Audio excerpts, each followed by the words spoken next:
देखिए, कुश्ती का जो विवाद है वो लगातार जारी है। ना तो खिलाड़ी पीछे हटने को तैयार हैं और ना ही बृजभूषण शरण सिंह झुकने को तैयार। एक बार फिर से खिलाड़ियों के आरोपों को लेकर बृजभूषण शरण सिंह ने एबीपी न्यूज से एक्सक्लूसिव बातचीत की है। बृजभूषण शरण सिंह कह रहे हैं कि नार्को टेस्ट कराने को तो तैयार हैं वो। बृजभूषण सिंह ने फिर से चुनौती दी कि जो आरोप लगा रहे हैं वो भी अपना नार्को करा लें। बृजभूषण का कहना है वो लाइव नार्को के लिए भी तैयार। पूरी साजिश में उद्योगपति शामिल हैं। खिलाड़ी इस साजिश का खुलासा करे तो बृजभूषण बरस रहे हैं खिलाड़ियों पर। आपने नार्को टेस्ट के बारे में बात की। ये मेरी डिमांड नहीं है, ये डिमांड साक्षी मलिक की थी। ये डिमांड खाम पंचायत के लोगों के ने की है और उनके सम्मान में मैं अपना नार्को टेस्ट कराने के लिए तैयार हूं। लेकिन जिन महिला खिलाड़ियों ने मेरे ऊपर आरोप लगाए हैं उनके भी नार्को टेस्ट करा लिए जाएं। और बजरंग पूनिया का बयान मैंने अभी सुना है। उन्होंने कहा है कि फेडरेशन का पोल खोलने के लिए मैं नार्को टेस्ट कराने के लिए तैयार हूं। बजरंग पूनिया फेडरेशन की पोल खोलने के बजाय साजिश में देश के कौन कौन से उद्योगपति शामिल हैं इस बात को बताने का कष्ट करें। और सुप्रीम कोर्ट की निगरानी में लोग चाहते हैं, ये चाहते हैं कि उसका लाइव टेलीकास्ट हो। मैं सब कुछ के लिए तैयार हूं। बड़ी जिम्मेदारी के साथ कह रहा हूं, मैं सब कुछ के लिए तैयार हूं। मैं और आइए सीधे आपको लेकर चलते हैं दिल्ली के जंतर मंतर से। मेरे सहयोगी मनोज वर्मा इस वक्त मौजूद है। जरा जानते हैं मनोज वर्मा से, अब जबकि खुलकर सामने आ रहे हैं बृजभूषण शरण सिंह और वो साफ तौर पर कह रहे हैं कि वो तो नार्को के लिए तैयार हैं, खिलाड़ियों का रुख क्या है मनोज?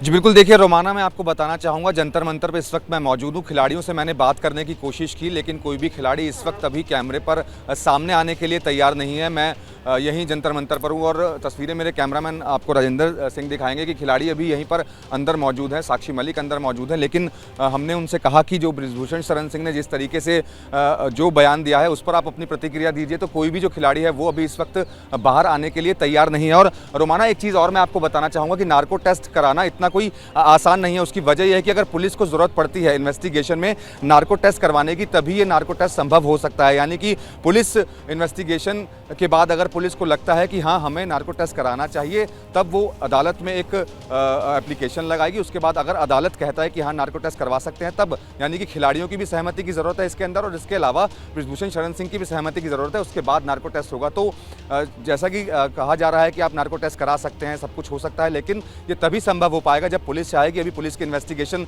लगातार चल रही है। सभी खिलाड़ियों के बयान अदालत में दर्ज करवाए जा चुके हैं। इसके अलावा बृजभूषण शरण सिंह के बयान हैं वो भी पुलिस ले चुकी है। तो अभी इन्वेस्टिगेशन लगातार चल रही है। जो आला अधिकारियों से हमारी बातचीत हुई है उनका साफ तौर पर यह कहना है कि उन्होंने कुछ एविडेंस जरूर जुटाए हैं, लेकिन इन्वेस्टिगेशन अभी जारी है। और अगर पुलिस को लगेगा कि हाँ इस केस के अंदर नार्को टेस्ट करवाना चाहिए, तब ही नार्को टेस्ट संभव हो सकता है। ऐसे किसी के कह देने भर से नार्को टेस्ट नहीं होता है। जी, ये बड़ी बात है जो मनोज वर्मा कह रहे हैं। इसको समझना चाहिए आपको कि नार्को टेस्ट को लेकर पहले आरोप प्रत्यारोप कीजिए। आप कराओ नार्को टेस्ट, नहीं पहले आप कराओ। उसके बाद दोनों पक्षों की तरफ से नार्को टेस्ट को लेकर हामी भी भर ली गई कि हाँ हम तैयार हैं नार्को टेस्ट के लिए, हाँ हम तैयार हैं नार्को टेस्ट के लिए। लेकिन सवाल ये कि नार्को टेस्ट कराने का फैसला जो है वो जांचकर्ता पुलिस की तरफ से लिया जाएगा।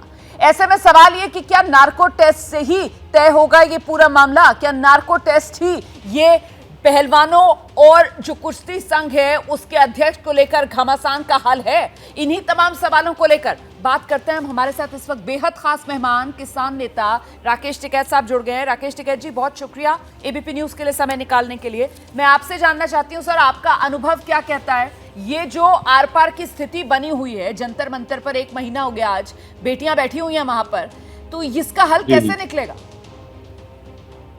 देखो, इसमें सरकारों को बातचीत करनी चाहिए, पहल करनी चाहिए। इनसे जो हमारे बच्चियां हैं इनसे बातचीत करें, इस पे कमेटियां बने। और हमारी डिमांड सबकी ये है, पूरे देशवासियों की, कि जब पॉस्को जैसी धाराएं लग जाती है, पॉस्को लगता है, या कोई रिपोर्ट दर्ज महिलाएं करवाती हैं तो मेनली गिरफ्तारी का वो है, तो इनको भी संतुष्टि हो जाए भाई गिरफ्तारी करी है, पुलिस पूछताछ कर रही है, वो हुई नहीं।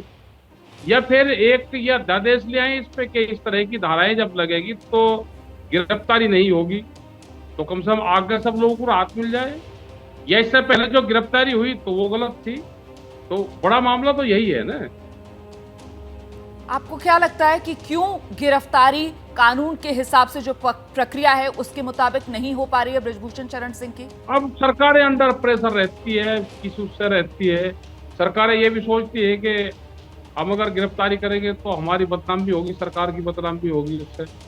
अगवा इनके मंत्री थे, इनके एमपी थे और एक बहुत बड़े जो फेडरेशन है उसके अध्यक्ष थे, और ये हुई तो उससे एक बदनामी होती है, तो हो सके सरकार इसलिए ना कर रही हो।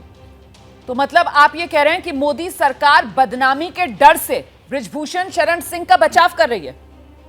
बिल्कुल बिल्कुल। लेकिन सर दूसरी तरफ बृजभूषण शरण सिंह तो खुलकर सामने आ रहे हैं और वो तो कह रहे हैं कि उनको जबरन फंसाया जा रहा है, वो तो इसको साजिश कह रहे हैं, वो तो कह रहे हैं कि साहब मोदी सरकार पर निशाना साधने के लिए बृजभूषण शरण सिंह के कंधे का इस्तेमाल आप लोग कर रहे हैं। नहीं नहीं, हम क्या कर, अच्छा जो लड़कियां बैठी तो ये कोई गलत कह रही क्या? मतलब मोदी सरकार कहां से आ गई इसमें? वो कोई लड़की हैं, वे एक एलिगेशन लगा रही। देश में कानून में ये है कि अगर कोई लड़की, महिलाएं कोई बात कहती हैं तो उसको प्राथमिकता से माना जाता है, उसके बयान को दर्ज करके उसमें गिरफ्तारी निश्चित होती है। तो वे भी तो वही कह रही हैं, इसमें मोदी सरकार कहां से आएगी? नहीं अभी क्या ये देश की महिलाओं का अपमान नहीं है? ठीक है, क्या ये भारत का अपमान नहीं है? क्या देश में तिरंगे का अपमान नहीं है? वो तो तिरंगे के लिए, नेशनल फ्लैग के लिए खेलती है ना। वे बाहर जाके पदक लाई हैं, स्वर्ण पदक और वो जीतती हैं, दुनिया में जाके वे पदक देश के लिए जाई हैं, तो क्या इसमें देश का अपमान नहीं है? नहीं आप जो बात कह रहे हैं वो बिल्कुल सही है अपनी जगह पर, लेकिन वहीं बृजभूषण शरण सिंह ये कह रहे हैं कि साहब देश के लिए खेलती हैं, नेशनल फ्लैग का आन बान शान दुनिया भर में उसका परचम ऊपर करती हैं, लेकिन वो इस पर सवाल पलटकर पूछते हैं कि ऐसा तो नहीं है कि देश के कानून से ऊपर हो गई हैं। वो एक खिलाड़ी का भी जिक्र करते हैं, कुश्ती के ही खिलाड़ी का, जिसके बारे में वो कहते हैं कि देखिए वो भी मिसाल है, वो भी बहुत परचम लहरा कर आए थे और आज सलाखों के पीछे हैं। ऐसे में ये कह देना कि जो ये खिलाड़ी कह रहे हैं, जंतर मंतर पर जो धरना दे रहे हैं, वो पूरी तरीके से सच है, ये भी तो सही नहीं है ना। सही और गलत का फैसला तो कानून करेगा। मेरा सवाल आपसे ये है सर कि जिस तरीके से एक के बाद एक नेता जंतर मंतर पहुंच रहे हैं, क्या ये आपदा में अफसर आप लोग ढूंढ रहे हैं? है जी, आपदा में अफसर ढूंढ रहे हैं आप लोग। अभी आपने खुद ही कहा मोदी सरकार बदनामी से बचने के लिए बचाव कर रही है बृजभूषण शरण सिंह का, तो मोदी सरकार पर निशाना तो आप लोग साध रहे हो। भाई मोदी सरकार कहां से आएगी इसमें बीच में? आप ही लेकर आए थे अभी। उन बच्चों ने एलिगेशन लगाया, या तो देश में इससे पहले भी किसी ने एलिगेशन लगाया हो, उसकी गिरफ्तारी ना हुई हो, तो फिर इनकी भी नहीं होनी चाहिए, फिर जांच हो जाए उसके बाद में हो जाए, या आगे गिरफ्तारी नहीं होगी किसी की, आप ये आश्वासन दे दो भाई अध्यादेश ला सकती है सरकार, इस पर ले आए कि किसी के खिलाफ भी रिपोर्ट दर्ज होगी तो उसकी गिरफ्तारी नहीं होगी, जांच के बाद होगी। हम इसी चीज का तो सवाल पूछ रहे हैं, आप भी जवाब दे दो। क्या इससे पहले कभी कोई गिरफ्तारी नहीं हुई? क्या जितने लोगों की गिरफ्तारी हुई वो बाइज्जत बरी नहीं हुई? क्या झूठे लोग भी जेल नहीं जाते? बता दो, आप नहीं जाते क्या झूठे लोग भी? भाई सही होगा तो फिर बरी हो जाएगा, क्या दिक्कत है इसमें? तो मतलब क्या देश में अपराध होते हैं और वहां से फिर वे कोर्ट से बरी होकर बाइज्जत नहीं आते? नहीं, तो मतलब ये जिद हो गई है क्या? ये नाक का सवाल हो गया है कि पुलिस अपनी जांच पूरी ना करे, पहले बस सलाखों के पीछे भेज दो बृजभूषण शरण सिंह को। ये आप लोगों ने नाक की लड़ाई बना ली है। नहीं, नाक की कहां बना रखी हमने लड़ाई? भाई हमने ये कहा कि पहले किसी की गिरफ्तारी ना हुई हो तो इनकी मत करो, और आगे ना हो तो आप उसकी गारंटी दे दो। मतलब क्यों गिरफ्तारी ना हो? तो इसका मतलब पहले जो कानून था वो गलत था, या फिर कानून में गिरफ्तारी है नहीं, या फिर रिलीफ क्यों? भाई रिलीफ क्यों दी जा? सर ढील ढील बहुत दिख रही है ना इस मामले के अंदर सर, इसमें लूपहोल्स बहुत नजर आ रहे हैं ना इस मामले में। पहले यही पहलवान जो धरने पर बैठते हैं मांग करते हैं कि साहब कुश्ती संघ के अध्यक्ष पद से हटाया जाए, अच्छा उस दौरान वापस लौट जाते हैं, कमेटी का गठन हो जाता है सर, कमेटी की जो रिपोर्ट आती है उससे ये पहलवान संतुष्ट नहीं होते हैं, और अब फिर ये जिद पर अड़ जाना कि नहीं साहब एफआईआर करो, एफआईआर भी फिर पॉक्सो के एक्ट भी एफआईआर, उसके बाद अब गिरफ्तारी करो। तो क्या ये पूरा का पूरा मामला जिद का मामला नजर आ रहा है? मैं फिर से दोहराऊंगी, और क्या ये विपक्ष के लिए मोदी सरकार पर निशाना साधने के लिए आपदा में अवसर है? विपक्ष कहाँ है भाई? विपक्ष होता तो देश के हालात नहीं होते। विपक्ष है कहाँ? ये कोई विपक्ष के लिए नहीं काम कर रहे। ये जो लड़कियों के साथ में हुआ है, लड़की अपनी आवाज उठा रही है, जो बच्चे वहां पे हैं अपनी आवाज उठा रहे हैं। ठीक है सर, आप ये कह रहे हैं कि जंतर मंतर पर जो पहलवान बैठे हुए हैं वो अपनी आवाज उठा रहे हैं और आप लोग उनकी आवाज को मजबूती देने के लिए वहां पर पहुंच रहे हैं। क्यों नहीं देंगे मजबूती, क्यों देंगे? हम उनके साथ में हैं। ठीक है, ठीक और है, पूरा देश उनके साथ में, ऐसा नहीं है। ठीक है, जरा सुन लीजिए ब्रिजभूषण शरण सिंह क्या कह रहे हैं टिकैत साहब, उसके बाद दोबारा आपके पास आऊंगी। ब्रिजभूषण शरण सिंह लगातार धरना दे रहे पहलवानों पर निशाना साध रहे हैं। एबीपी न्यूज से बातचीत में ब्रिजभूषण शरण सिंह कह रहे हैं जो धरना दे रहे हैं वो खिलाड़ी रहे ही नहीं, वो चुनाव लड़ने की तैयारी कर रहे हैं, कांग्रेस के इशारे पर मेरे खिलाफ साजिश में शामिल हैं, ये कह रहे हैं ब्रिजभूषण शरण सिंह। सुन लीजिए, उसके बाद आ रही हूं आपके पास टिकैत साहब। आपको नहीं लग रहा कि जिस तरीके से खिलाड़ी बैठे हुए हैं, लगातार सुर्खियां बन रहे हैं, उसमें एक तरीके से आप बोझ बन रहे हैं बीजेपी के लिए?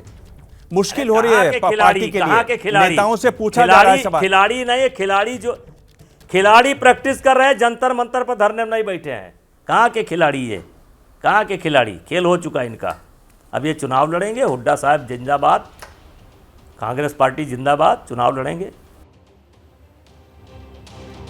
टिकैत साहब, खेल हो चुका है इनका, अब ये खिलाड़ी कुश्ती करते हुए नजर नहीं आएंगे बल्कि चुनाव लड़ते हुए नजर आएंगे। ऐसा नहीं होगा कि आप इसकी गारंटी लेंगे टिकैत साहब?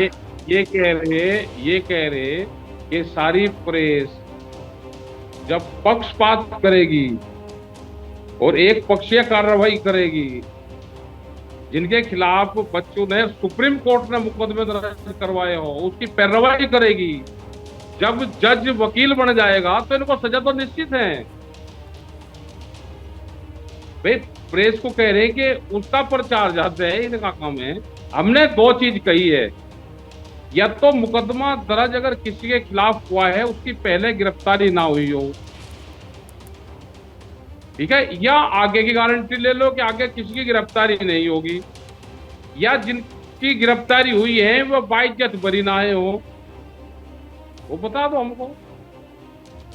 लेकिन यहां तो ये है कि कोई कुछ ही काम करके आ जाओ, अगर पार्टी में शामिल हैं तो बिल्कुल दूध से धुले हुए हैं, और पार्टी में शामिल नहीं है तो उससे बड़ा अपराधी कोई देश में ही नहीं। तो फिर आपने निशाना साध दिया मोदी सरकार पर, फिर आपने बीजेपी पर निशाना साध दिया, और फिर आप कह रहे हैं कि इसका सरकार से क्या लेना देना? मौका कोई छोड़ नहीं रहे टिकैत साहब आप निशाने पर लेने में बीजेपी और मोदी सरकार को। मोदी सरकार को हमने क्या कहा? मोदी का तो हमने नाम भी नहीं दिया, बिना नाम लिए सारे निशाने साध रहे हैं सर आप। वो ये मोदी सरकार है क्या? बीजेपी की सरकार नहीं है क्या यहाँ पे देश में? एक ही आदमी की सरकार है क्या? ठीक है, तो बच रहे हैं आप मोदी सरकार कहने में, बीजेपी सरकार कह कर केंद्र सरकार पर निशाना साध रहे हैं आप। लेकिन ये मत भूलिए टिकैत साहब, जिस गिरफ्तारी को लेकर आप बार बार यहाँ पर सवाल खड़ा कर रहे हैं, उसी मांग को लेकर सुप्रीम कोर्ट भी गए थे ये पहलवान, और वहां से खाली हाथ लौटे थे, याद है ना आपको? इस पर मैं आपसे जवाब दूंगी सर। और ब्रिजभूषण शरण सिंह क्या कह रहे हैं जरा ये भी सुन लीजिए। रुको, कहिए। दिखारी आप अपनी बताओ। सुप्रीम कोर्ट ने ये दो चीज के लिए गए थे, हाँ। एक सिक्योरिटी के लिए गए थे और मुकदमे के लिए गए थे। सुप्रीम कोर्ट ने दोनों चीज कर दी, ये पूरी जानकारी कर लो, ठीक है। और उन्होंने कहा कि दो चीज के लिए आप आए, दोनों हमने कर दी। अब जिसका मुकदमा सुप्रीम कोर्ट ने लिखा हो, पासपोर्ट जैसी धाराएं लग रही हो और गिरफ्तारी ना हो रही हो, तो क्या कहोगे आप इस पे? नहीं, दोबारा तो गिरफ्तारी के लिए गए थे ना, और सुप्रीम कोर्ट ने कहा कि साहब प्रक्रिया का पालन कीजिए। वही तो मैं आपसे कह रही हूँ, प्रक्रिया का पालन कीजिए, सब्र कीजिए। ये जो बेसब्रापन खिलाड़ियों का नजर आ रहा है और राकेश टिकैत का नजर आ रहा है, इसके पीछे राजनीति है क्या? इस पर जवाब दे दीजिएगा। और सुन लीजिए बृजभूषण शरण सिंह क्या कह रहे हैं। जंतर मंतर जाकर खिलाड़ियों से बात कह रहे हैं, मैं नहीं करूंगा।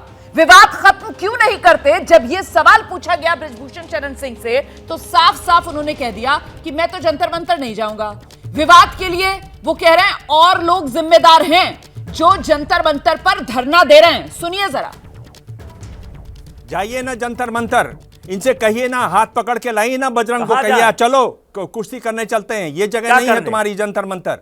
रहीम का दोहा तो आप ही सुनाते हैं ना। नहीं, मैं नहीं कि छोटे जाऊंगा। को उत्पात करना मैं नहीं चाहिए। जाऊंगा। मैं छोटा नहीं उत्पात जाने करता वाला है। हूं। आप ये बात जानते हैं, इसकी वजह से रेसलिंग को नुकसान हो रहा है। आप जानते हैं कि बहुत सारी बच्चियां जो रेसलिंग सीखती थी, वहां से माँ बाप उनको पीछे खींच रहे हैं, नहीं जाने दे रहे हैं। आपकी वजह से यह सब हुआ है। आपको क्यों नहीं जाना चाहिए? आप अगर रेसलिंग के हितैषी हैं तो अपने अहम से ऊपर उठकर इसको रिजॉल्व कीजिए, इसको खत्म कीजिए। दिवांग जी, मेरी वजह से नहीं हुआ है, इनकी वजह से हुआ है। पर आप मानते हैं ना कि कुश्ती को नुकसान हुआ है? आप लीजिए ना अपनी जिम्मेदारी भी। हुआ है। आप कहिए ना मुझसे भी चूक हुई कि मेरे खिलाड़ी भाई, आज मैदान में हैं, मेरे लिए ये शर्म की बात है। ये क्या मानना करें, ना इनका पैर मुश्किल क्या पकड़ है? लें? क्या करें, इनका पैर पकड़ लें? क्या करें, इनका पैर पकड़ लें? कह दें कि मैं अपराधी हूं, कह दें कि मैं अपराधी हूं, कह दूं कि मैं अपराधी हूं, इनका पैर पकड़ लें? मैं इनका पैर पकड़ने वाला नहीं हूं। टिकैत साहब सुन लिया आपने, बृजभूषण शरण सिंह कह रहे हैं क्या पैर पकड़वाना चाह रहे हैं? ये कहलवाना चाह रहे हैं कि पैर पकड़ के खिलाड़ियों के बृजभूषण शरण सिंह कहें कि हाँ मैं अपराधी हूं। वो कह रहे हैं मैं ये नहीं करने वाला। ने ये कहा कि जिसके खिलाफ धरने चल रहे हो, सुप्रीम कोर्ट ने मुकदमे लिखे हो, क्या देश में कोई और आदमी है कि जो आपके चैनल पे जिसके खिलाफ मुकदमे हो वो आपके चैनल पर आता हो? एक आदमी बता दो। मतलब आप कहीं के प्रेशर में और क्या करिए, आपके माध्यम से देश को क्या दिखाना चाहते हो आप लोग? नहीं सर, ये मतलब आप थोड़ी तय करेंगे कि कौन अपनी बात रख सकता है, कौन नहीं रख सकता है। नहीं, देश में कोई इमरजेंसी थोड़ी लगी हुई है, कोई काला कानून थोड़ी है सर। सबको अपनी बात रखने की आजादी है। एडवोकेट आप जज लगे हो देश में, आप जज लगे हो देश में, पूरे चैनल वाले उनका प्रचार कर रहे हैं। आप जस्टिस लगे हो देश में, उनके खिलाफ सुप्रीम कोर्ट से मुकदमा दर्ज है और आप उनकी पैरवाई कर रहे हैं। सरकार बयान देना उस पे कि देश में ये कानून नहीं है, देश में जिसके खिलाफ हम चाहेंगे उसको गिरफ्तार करेंगे। देना सरकार बयान। आप प्रचार कर रहे हो कि मतलब आप, हमारी तो ये समझ में नहीं आया कि टीवी वालों को हो क्या गया। नहीं टिकैत साहब, मुझे लगता है आप को तो कलयुग का भगवान मानते थे टीवी को। टिकैत साहब भगवान मत मानिए किसी को। टिकैत साहब किसी को भगवान मत मानिए। ये देश जो है वो संविधान से चलता है। संविधान ही इस देश की सबसे पवित्र किताब है। आप उसी को आप भगवान मानिए, किसी और को आप भगवान मानने की बात मत करिए। टीवी वालों को कतई भगवान मत मानिए। मैं आपसे ये कह रही हूँ कि आप फर्क नहीं समझ पा रहे हैं क्या पक्ष रखने और प्रचार करने में? यहाँ कोई प्रचार नहीं किया जा रहा है, ये पक्ष है और उनका पक्ष भी रख रहे हैं सामने और आपका पक्ष भी सामने रख रहे हैं और जंतर मंतर पर जाकर खिलाड़ियों से बात करके उनका पक्ष भी रख रहे हैं। जो आप अभी देख रहे हैं मेरे वरिष्ठ सहयोगी दिबांग को, जो दिबांग बात कर रहा है बृजभूषण शरण सिंह से, वही दिबांग जंतर मंतर पर जाकर विनेश फोगाट, बजरंग पुनिया और साक्षी मलिक से भी बात कर रहे हैं और उनका पक्ष भी देश के सामने रख रहे हैं। हम अपना काम जानते हैं, हम अपना काम सही से करते हैं, हमें हमारा काम मत सिखाइए। आप मुझे बताइए कि हल कैसे निकलेगा, हल कैसे निकलेगा, इस जिद का अंत कैसे होगा? हल निकलेगा, समाधान ये निकलेगा कि यह तो पहले भी किसी गिरफ्तारी हुई है तो सरकार ये कहे कि नहीं पहले गिरफ्तारी हुई वो गलत हुई, या कि एक अध्यादेश ले आए कि भाई गिरफ्तारी नहीं होगी, जांच के बाद गिरफ्तारी होगी, तो हम उनको भी कह देंगे भाई जांच के बाद गिरफ्तारी होगी, निकल जाएगा। सर गिरफ्तारी से पहले एक शब्द है जो आप मिस कर रहे हैं बार बार, जिस तरफ मैं आपका ध्यान दिला रही हूं, और वो शब्द है प्रक्रिया का, प्रोसेस का। जो कहा जा रहा है जांचकर्ता की तरफ से कि साहब जब प्रक्रिया होगी और प्रक्रिया के अनुरूप गिरफ्तारी कर ली जाएगी अगर नौबत आएगी तो। आप ये क्यों नहीं देख पा रहे हैं कि दूसरी तरफ से बार बार ये कहा जा रहा है कि साहब जानबूझकर उन्हें फंसाया जा रहा है? जाते हैं बोल देते हैं कोई वो थोड़ा हो जाएगा। हमने ये कहा कि आप उसको प्रक्रिया करें, हम उसको जांच करें। प्रक्रिया क्या पहले किसी केस में प्रक्रिया से पहले गिरफ्तारी नहीं हुई, सरकार इसका एफिडेविट दे दे, ये ठीक पुलिस है, दे दे, ठीक है, या ये दे दे कि आगे प्रक्रिया के पहले किसी गिरफ्तारी नहीं होगी, ठीक है। आप वो लिखवा के दे दो, दो चीजों पे दे दो आप। बहुत शुक्रिया राकेश टिकैत जी, एबीपी न्यूज के लिए समय निकालने के लिए। धन्यवाद, राकेश टिकैत धन्यवाद। को आप सुन रहे थे, लगातार नाम मोदी सरकार का नहीं ले रहे थे, बीजेपी सरकार, केंद्र सरकार कहकर, लेकिन निशाने पर लगातार मोदी सरकार थी राकेश टिकैत के। और बार बार सवाल इस बात को लेकर उठा रहे थे कि जब एफआईआर पॉक्सो एक्ट के तहत दर्ज है तो फिर गिरफ्तारी अब तक क्यों नहीं।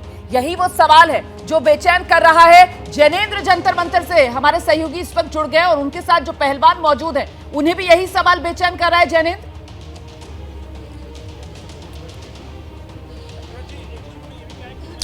रोमाना, मेरे साथ सत्यव्रत कादिया हैं, अर्जुन अवार्डी हैं और 1 महीने से पहलवानों का प्रदर्शन चल रहा है, उसमें शामिल हैं। सत्यव्रत, ब्रजभूषण शरण सिंह का ताज़ा इंटरव्यू, उसमें उन्होंने कहा है कि नार्को टेस्ट के लिए तैयार हैं, उसकी लाइव स्ट्रीमिंग हो। क्या खिलाड़ी भी उनके साथ और उनसे पहले नार्को टेस्ट के लिए तैयार हैं? हम जब से यहाँ बैठे हैं, जब भी से ये बात कर रहे हैं कि किसी भी प्रकार की कोई भी इंक्वायरी होगी, हम हमेशा तैयार रहेंगे। चाहे वो नार्को हो, लाई डिटेक्टर हो, जुडिशियल कस्टडी उनकी होनी चाहिए, पोस्कोन पे लगा हुआ है, वो तो सरकार या भी पुलिस कर नहीं रही है कि पोस्को एक्ट के बाद गिरफ्तारी नहीं कर रही। वहाँ 600 किलोमीटर दूर बैठ के कुर्सी पे मैं हर चीज़ के लिए तैयार हूँ, ऐसे बोलने से कुछ नहीं होगा। हम जो है यहाँ पे पुलिस जो है चौकी है, उससे भी 500 मीटर, उनके घर से 500 मीटर बैठे हुए हैं यहाँ पे, 1 महीने से बैठे हुए हैं। 7 लड़कियों ने कंप्लेंट करी है, पोस्को एक्ट उनके ऊपर लगा हुआ है। या तो मुझे आप ये बता दीजिए भाई, आम इंसान पे भी अगर पोस्को एक्ट लगे उसकी गिरफ्तारी नहीं होगी, या तो ये बता दीजिए हमारे को यही तो जवाब चाहिए है कि कोई सांसद है उसकी गिरफ्तारी तो नहीं होगी। वो तो हमें दिख रहा है 1 महीने से कि आम इंसान के ऊपर ऐसे जब एक्ट लगते हैं उसकी भी गिरफ्तारी नहीं करती क्या पुलिस? वो नार्को टेस्ट की जो चुनौती दे रहे हैं, तो आप लोग भी उनको कह रहे हैं कि आप भी तैयार हैं, वो भी तैयार हैं। ये देखिए, ये गलत तरीके से प्रिटेंड मत कीजिए। ये हमारे पहलवान ना जब से यहाँ बैठे हैं तब से ही बोल रहे हैं, चाहे नार्को टेस्ट हो या भाई कोई किसी भी प्रकार की जांच हो, हम सच्चाई की लड़ाई लड़ रहे हैं, हम हर चीज के लिए तैयार हैं। आप कुछ भी कर लीजिए। उन्होंने तो बयान अब दिया, इतने दिन सोच समझ के पता नहीं। आखिरी में महीना हो गया, आज शाम आप लोग कैंडल मार्च भी निकालने वाले हैं, गिरफ्तारी की मांग आप लोग बार बार करें, गिरफ्तारी तो हुई नहीं, अभी भी क्या हौसला उसी तरीके से आपका? जी देखिए, हमारे पास यहाँ पे खोने को कुछ नहीं है, हमारी लड़ाई सच्चाई की है। सीधे तौर पे हम हर जांच के लिए तैयार हैं और यहाँ से हम जाने वाले नहीं हैं। हम मर जाएंगे लेकिन यहाँ से वापस नहीं जाएंगे जब तक बेटियों को न्याय नहीं मिल जाता। बहुत शुक्रिया आपका जैनेंद्र। मनोज वर्मा का भी बहुत शुक्रिया हमारे साथ जुड़े रहने के लिए। तो कुल मिलाकर पहलवानों का रुख आपने जान लिया और ब्रजभूषण शरण सिंह क्या कह रहे हैं। पूरा इंटरव्यू मेरे सहयोगी दिबांग के साथ जरूर देखिएगा सुबह 11 बजे।